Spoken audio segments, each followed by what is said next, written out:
Hi అండి. అందరూ ఆడపడుచు గురించి వీడియో చేయండి అని అడుగుతున్నారు. పాపం మా ఆడపడుచు ఏమనుకుంటుందో, మా ఆడపడుచు వాళ్ళ ఆడపడుచు ఏమనుకుంటుందో. వాళ్ళిద్దరూ మంచివాళ్ళేనండి. చూసారా? ఎప్పుడైనా కుటుంబంలో వెళ్తే ఫస్ట్ ఫ్రెండ్ అయ్యేది ఆడపడుచేనండి. వదిన నువ్వు ఇక్కడ పెట్టుకో, బట్టలు ఇక్కడ ఉండు, ఇలా చేసుకో, ఇలా మా కుటుంబ పద్ధతులు ఇవి అని ఒక ఫ్రెండ్గా పరిచయం అయ్యేది హస్బెండు, అత్తగారు, మామగారి కంటే కూడా ఆడపడుచు.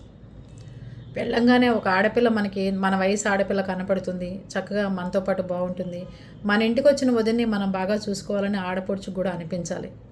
ఆ ఇంటికి ఆ అమ్మాయి వచ్చినప్పుడు బెరుకు బెరుగ్గా ఏం మాట్లాడితే తప్పో ఏం మాట్లాడితే ఒప్పో అని ఉన్న టైంలో ఆడపడుచు దగ్గరుండి తనకు ఒక గురువులాగా నేర్పించి ఆ కుటుంబాన్ని అర్థమయ్యే విధంగా చెప్పాలి. అంతేగాని చాలామంది ఆడపడుచులు వచ్చిన వదిన్ని మరదల్ని ఇబ్బంది పెట్టిన సందర్భాలు చాలా ఉన్నాయని మన కామెంట్ దృష్టికి తీసుకొచ్చారు. వాళ్ళ గురించి వీడియోలు చేయండి అని చెప్పి తెగ మెయిల్స్ మన కామెంట్ల రూపంలో అడుగుతున్నారు. ఏమంటారు? మీ ఆడపడుచులందరూ ఏమేమి చేశారో కామెంట్ బాక్స్లోకి వచ్చి చెప్పేయండి. ఒకరోజు సరదాగా వీడియో చేసుకుందాం. ఏ ఆడపడుచున్నా మారకపోతుందా చూద్దాం. మారాలనే కదా మనం ప్రయత్నం, ఎవరిని కించపరచాలనే ఉద్దేశం కాదు. వాళ్ళు మనలాంటి ఆడవాళ్లే కాబట్టి ఆడపడుచు అనే కొమ్ముల్ని పక్కన పెట్టి వచ్చిన అమ్మాయిని చక్కగా చూసుకోవడం నేర్చుకోండి. ఓకేనా?